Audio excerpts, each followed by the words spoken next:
Here we are, together, facing a group of mighty foes who seek our ruin. Here we are, together, defending all that to free men is dear. This battle is not only for the territory, for this or another part of Europe. The battle is not only for life, freedom and security of Ukrainians. It will define whether it will be a democracy of Ukrainians and for Americans, for all. Former British Prime Minister Winston Churchill and Ukrainian President Volodymyr Zelensky standing in the same spot to address a joint session of U.S. Congress, almost 81 years apart to the day. Last April, just 2 months after Russia's invasion of Ukraine, Secretary of State Antony Blinken and Defense Secretary Lloyd Austin became the highest-ranking U.S. officials at the time to make the dangerous trip to Kyiv. There, Blinken would reaffirm the White House's commitment to Ukraine in a face-to-face meeting with President Zelensky. I spoke with the secretary at the State Department. Do you ever just stop and think about what an extraordinary passage of time we've gone through over the past year that you've been at the center of? Usually there's not enough time to sit back and think about it, but every once in a while you do, because you're trying to put it in perspective, even as you're working every single day to sustain the strong support that we built for Ukraine, to impose incredible pressure on Russia, to make sure that our own NATO alliance is as strong as it can be. Yeah, you try to put it in perspective. We really are at an inflection point where the post-Cold War era is over, and there's kind of a race, a competition going on to shape what comes next. And part of that is dealing with the fact that we have, unfortunately, a very aggressive Russia. You now have, a year in, a Ukraine that is more united and more united against Russia than it's ever been. Generations of Ukrainians are going to hate Russia for what it is doing to them every single day. You've got a NATO that is stronger and more united than at any time in my experience. By the way, let's talk about that for a second. NATO, an organization that obviously had been at the center of U.S. foreign policy since 1947. We had a president, the last president, who wanted to get rid of it.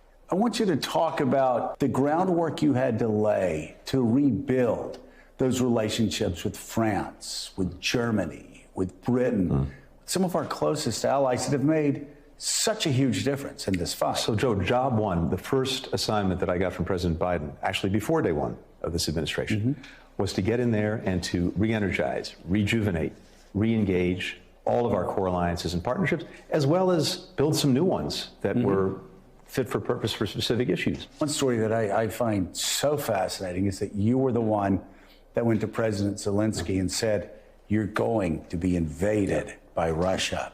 Get ready. Can you talk about that? Yeah, it's an incredibly sobering moment to have to tell the leader of another country that we think their country is going to be invaded. We had extraordinary information, not only about what we were seeing and other countries are seeing about the massing of Russian forces along Ukraine's borders, but we had information about what they were intending to do, what their plans were. And it was a perfect storm that was in the making. The president asked me to go see Zelensky, who was at the same meeting in Europe, and sitting basically the way we are right now. Right. I was able to share with him the information we had and tell him we think that it's more likely than not that the Russians are coming, and you need to be ready, we need to be ready, and we'll do this together. And his reaction? Very sober, very sober. He asked a lot of questions about the details of what we had, and from that moment on, we were working very closely with the Ukrainians to make sure that they were ready. And part of the result was, when the Russians came, they had in hand a lot of the things that they needed. We had started going back to Labor Day before the aggression, quietly getting them the equipment that they needed, the javelins, the Stingers. We didn't advertise it. There was no point in giving the Russians an excuse to do what they were going to do anyway. But we wanted to make sure the Ukrainians had what they needed in hand when the Russians came. And as a result, when they went at Kyiv, the Ukrainians had what they needed. They were ready. And they were able to push everything to the east and the south.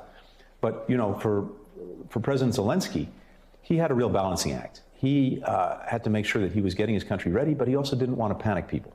He needed to keep his economy going. So he had that balancing act for the months leading up to the Russian aggression. Expand out about how this has been a grand strategic failure, just of historic proportions.